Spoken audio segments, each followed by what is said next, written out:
AI is everywhere. Artificial intelligence is grabbing headlines left and right.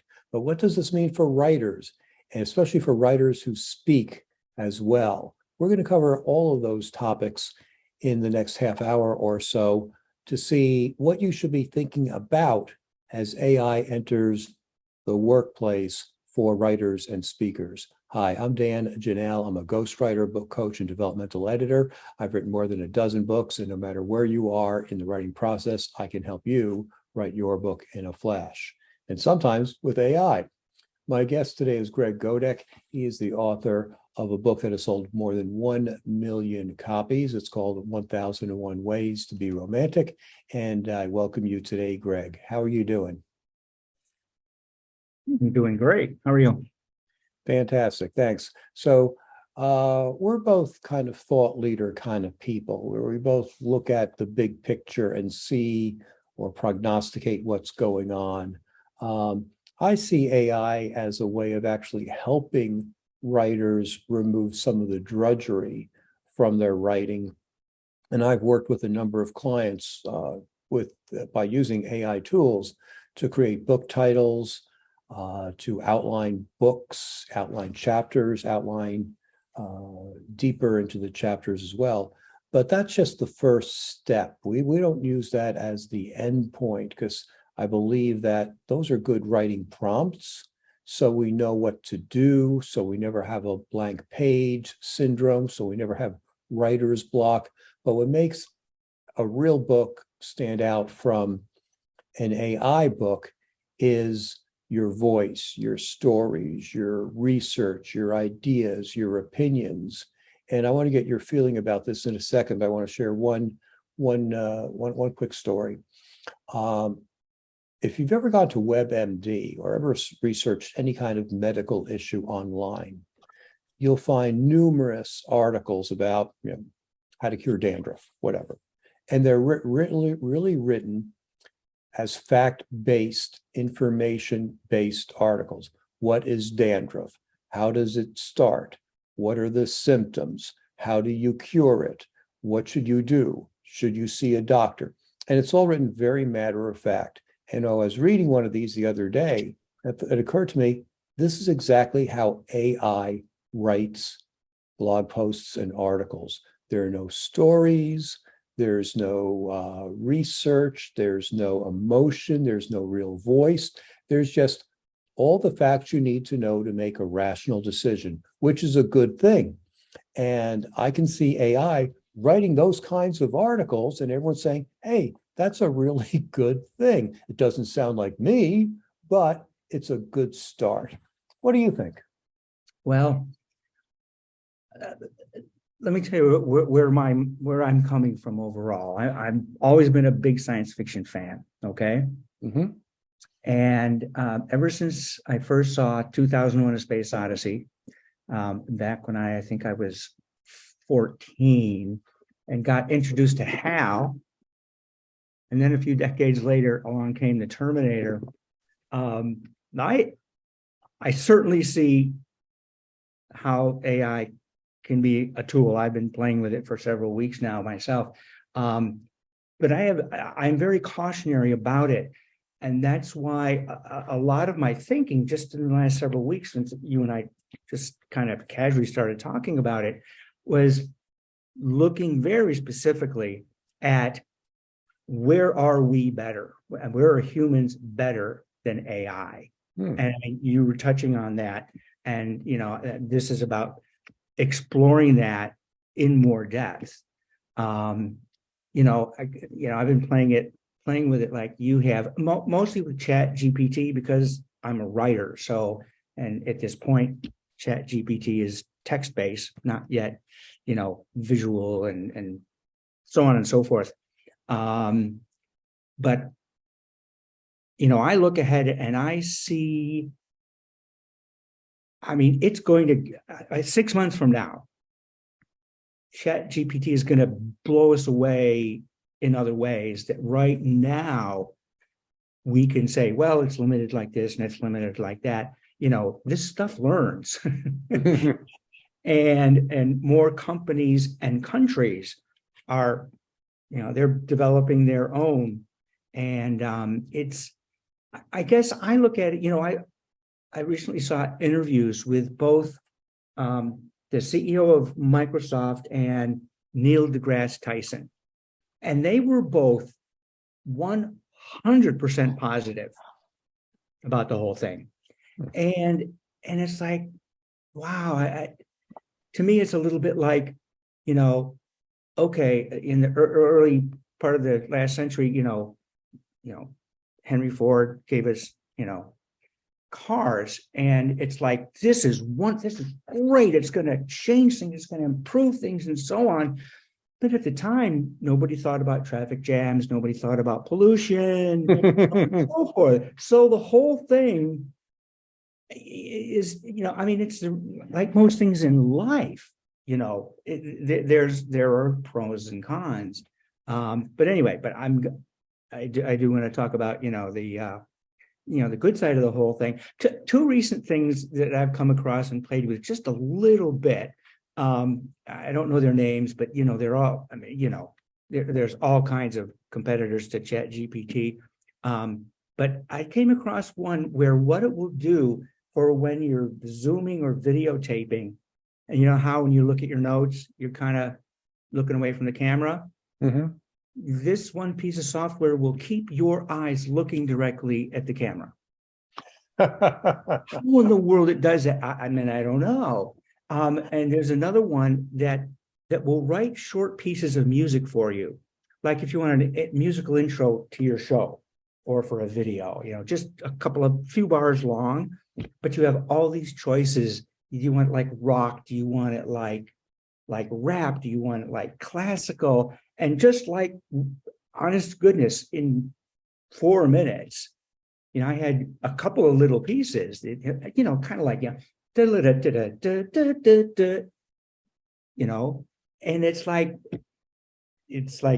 just way cool. I mean, it is going to make so many things fun and easy. But let's jump in. Here's my major insight. I think my major insight about AI and how it's going to affect us. Content is no longer king. Nope. ChatGPT in a second, search the whole web, find out what the topic is, and so for a short while, being first to market will be a competitive edge, but it won't last as long as it used to. If you've just done some research, it's brand new. As long as it's not really on the web, it's new. You could go give a presentation. You could, you could do live Zooms and stuff. But as soon as it goes, soon as it's available online, AI is going to have it. So that, the content itself, well, it's like you talked about in the opening. It's like, at this point, it's very good at the content, but it's more reporting. It's a little more formal, although I have seen some examples where part of the instruction is, write this article, as if Shakespeare wrote it, and maybe it does it now, I'm not sure, but you eventually be able to say, as if Ernest Hemingway wrote it, if Kurt Vonnegut wrote it, it'll probably pick up voice and tone and more expression than it has now. But it's very interesting because, content is king. That's been a mantra for decades now, right? So if content isn't king anymore, what is? It's about you. It's yourself. It's your branding. It's about your creativity. It's about emotion, empathy, creativity, adaptability. These things that are actually, quite core about being humans.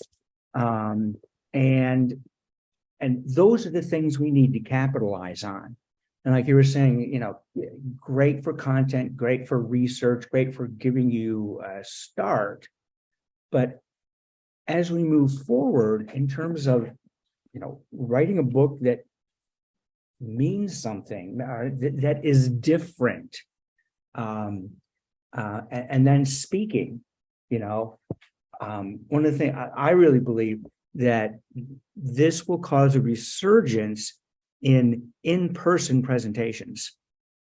I mean, obviously, it just disappeared during the pandemic and such, but as it's largely coming back now.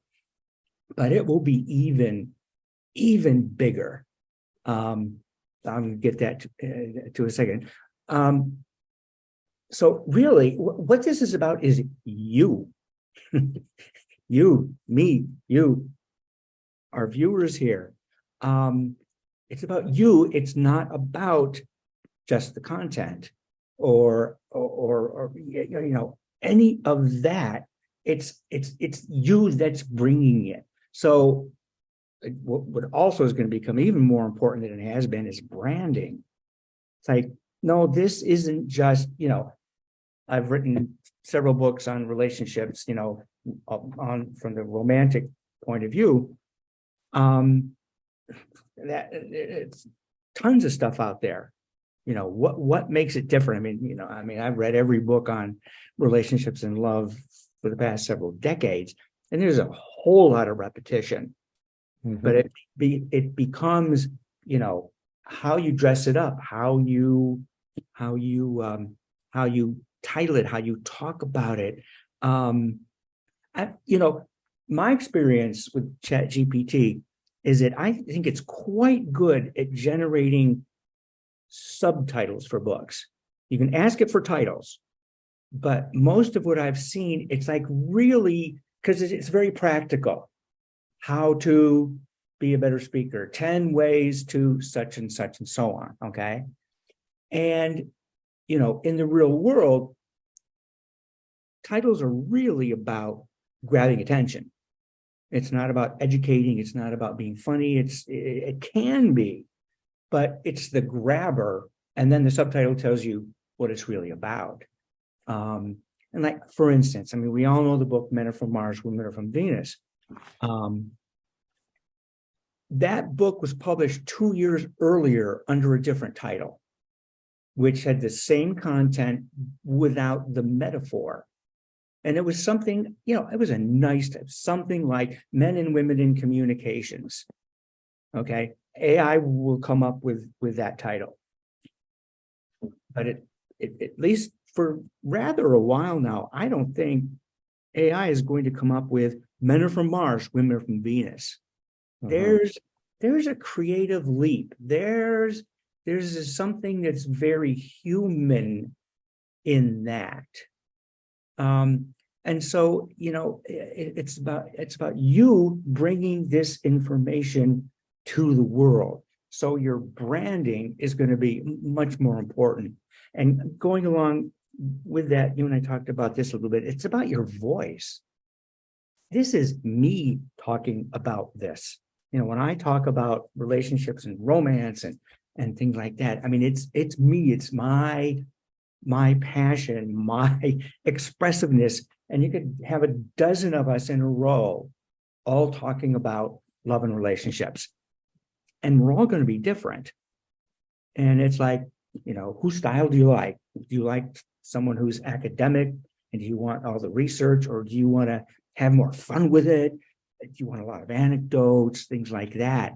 And, from a writer's point of view, for you and I, we know a lot about voice because, trying to create voice on the page is a whole different thing from performing it. Because, we are, I'm me, it's my personality, and I'm going to, do this. But when you try to put that down on paper and still have the voice come across, a lot of writers are not good at doing that.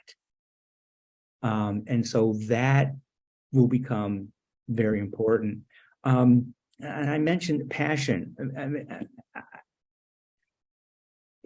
So much comes across from the very specific human ways, I mean, everything from, emotions, where did I read somewhere that the human eye and brain can detect, I mean, I think it's something like over 1 million different facial expressions that people can make, and it's microsecond. And it's interesting that in some ways AI is faster than our brains are, but in other ways, I mean, we just we'll come up with things, and it's be off the cuff, and it's putting disparate things together that I think is going to be really important. And this relates very much to, when we're speaking, it's obviously first person. It's me talking. Now, some people kind of flatten that out and they report. We've seen a lot of speakers, that essentially they're like teaching a class. And, that end of it, AI will, emulate pretty well earlier. But being here in person, and like I said, I think people on stage is going to become more important than ever. I mean, this is first person. So, it's a lot of great speaking is storytelling. And it's not, once upon a time there was a princess. No, once upon a first person is, this is what happened to me. I think you can relate to it. And we've all heard the line, what is it? What is most personal is most universal. So AI is great at the universal. It can identify the hero's journey, but it doesn't know what my hero's journey is. And that's what people want to hear. I mean, I'm not a mountain climber, but, give me one day and I can put together a damn good 45-minute keynote on conquering Mount Everest. But nobody wants to hear that from me, right? They want to hear it from the woman who climbed it, and it's even better if it was a semi-disaster and they all nearly died. And that's important. And another piece here that I think this one may take AI longer to get down is sense of humor. I mean, AI recognizes humor, and as it operates by algorithms, I mean, it'll understand that the basic joke structure is 1, 2, 3, point, and then misdirect them somewhere else, and that becomes funny. It will get that algorithm and that pattern down, but it's not my sense of humor. I have a certain way of looking at the world and saying things and making observations. I think that's going to be, I mean, think of all the popular comedians and who you like for different reasons. And the better they are, I think, and mostly the most successful they are, it's so much about their personality. Steve Martin doing something is going to be different from the way Eddie Murphy does it. It's different from the way Seinfeld does it. So it becomes about you presenting this. Another difference is let's stop there. Yeah, one of the interesting things about what we're talking about is that AI can do reporting. It can't do the personalization. It may be able to write like Shakespeare or Hemingway, but given a few minutes, you and I could do the same thing. What I'm concerned about now is the ethics of it all, because that's what's grabbing a lot of headlines. Students are using AI to write term papers and essays in college and high school, and professors are smart enough to figure out that Johnny, who can't put two sentences together last week, is now writing like Shakespeare or Hemingway. It just doesn't compute. But if we use some article that AI created and put our names on it, is that going to be an issue? And I raise that because we talk about Steve Martin or Jay Leno, whatever. They have a team of writers who write jokes for them. They come to work at 8 a.m. They write thousands of jokes. 10 of them are good enough to get on the air, and Jay Leno is delivering them as if he had written them himself. And if not Jay Leno, any of the late night hosts. Presidents have speechwriters. Everyone in Congress has a speechwriter. If some congressperson isn't funny, guess what? They call up a guy who writes jokes for a living, and he sells them some jokes. In fact, one of the great joke writers of all time who wrote jokes for President Ford apparently died just a few days ago. I'm blanking on his name. But, here's a guy who gets a call from the White House and says, hey, we need some jokes about this topic for the president. How much will it cost? Can you send us a couple of jokes? And for $50, he's writing jokes for the president. Is that any different than going to ChatGPT and saying, hey, tell me a joke about two robots who walked into a bar? What do you think?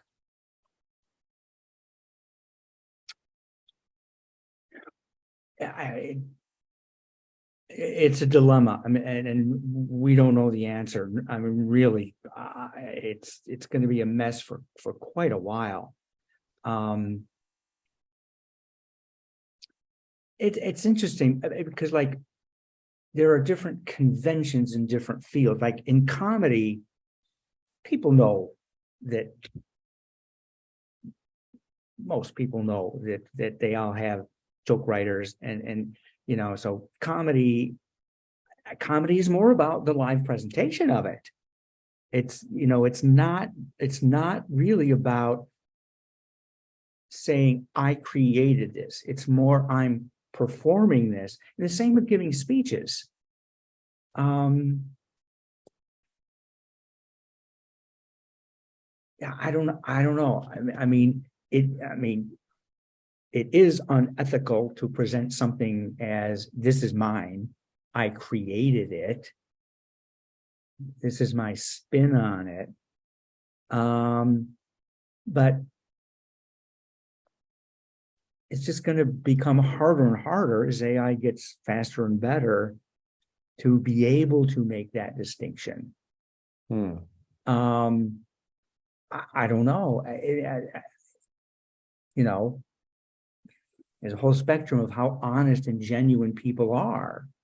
I mean, there are going to be, a good number of people who are going to be honest and value integrity for themselves.